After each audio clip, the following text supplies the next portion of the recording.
I mean, Horsetail Fall is an amazing natural phenomenon if you see it under the right circumstances, when there's enough water, when the light's right.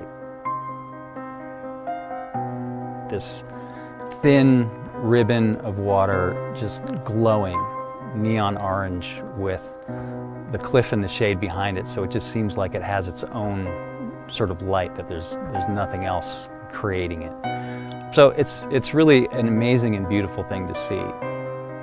You know, even if you don't photograph it, just standing there watching it under those circumstances is, I think, a really cool thing. Well, Horsetail Falls, I've always called it El Capitan Fall, was something we saw in the spring every year, and it was wonderful, but it was sort of an ephemeral waterfall that if you had a good snow year and you had a lot of water at once, it was pretty spectacular. The earliest photograph of Horsetail Fall that I know of was made by Ansel Adams sometime in the 30s, and it's black and white. It's hard to tell whether he or anyone from that era knew about, you know, that orange color, that orange glow on Horsetail Fall at that certain time of year. Even if Ansel Adams did know about it, he probably didn't care because he was photographing in black and white. So, you know, what does he care about some orange color? This is an Ansel Adams photograph of the Horsetail Falls or El Capitan Falls in a profile view. This was taken around 1952, according to his notes.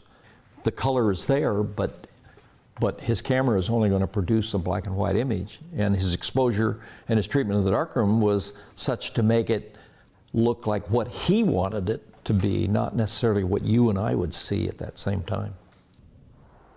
The first photograph of that neon orange glow on Horsetail Fall that I know of, or I think anyone knows of, was made by Galen Rowell, very famous photographer, in 1973, I think. And he describes being here in the valley, being kind of on the other side of the valley, and seeing that light on Horsetail Fall and driving around the valley, exceeding the speed limit to get to a spot and photograph it. And I think his photograph is still one of the best that I've ever seen of it. Hi, I'm Tony Rowell. We're at the Mountain Light Gallery in Bishop, California. We're looking at my father, Galen Rowell's famous image of last light on Horsetail Fall on El Capitan. 38 years later, after thousands of people have photographed the fall, I think he would be flattered that so many people are coming to photograph this rare phenomenon. Well, we're here because we want to see the famous fire falls. I'm here because he wants to see it. I'm the photographer. Well, you don't get to see this in anywhere in the world, I think. This is a most special waterfall, glowing in red. Where do you get there? Yeah. Well, it looks a little bit like the old firefall that they used to have off of Glacier Point.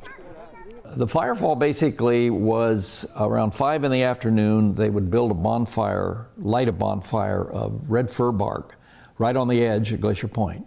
And it burned down, and usually by about 9 o'clock, it was just a pile of red coals. And they had these long pushers. They opened the little gate and started pushing, and they tried to keep a steady flow of the coals going over the edge until all the coals were gone.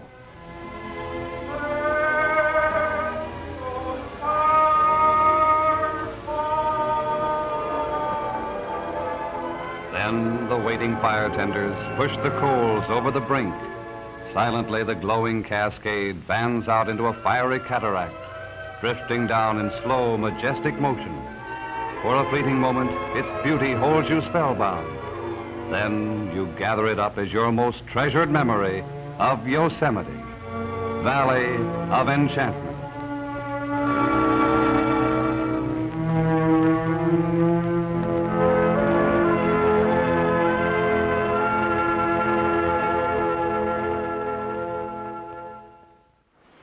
We're hoping to capture that fleeting moment when nature kind of comes together and produces something spectacular. I think if the sunlight cooperates and the clouds don't come in, we could have something that'll be really special.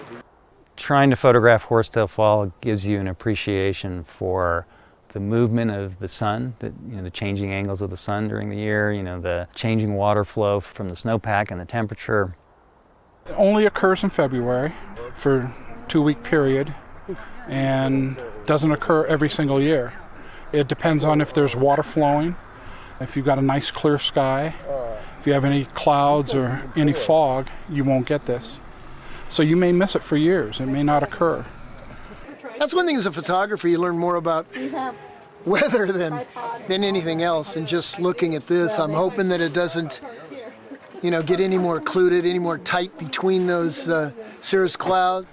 As the sun's starting to set, the shadows will run across the face of El Capitan. That light source will start to shrink in and just hit the hit the waterfall and cause the water to glow. Yellow, orange, red. Makes it look like lava.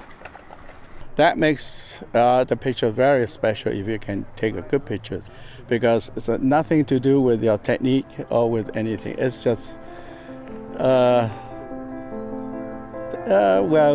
luck.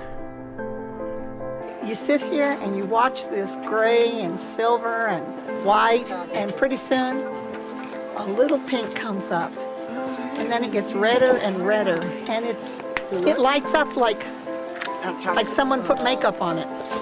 I mean, obviously there's the photography aspect, and then there's people who like Yosemite, and if you happen to like both the things, then that's probably why you want to keep trying to come back.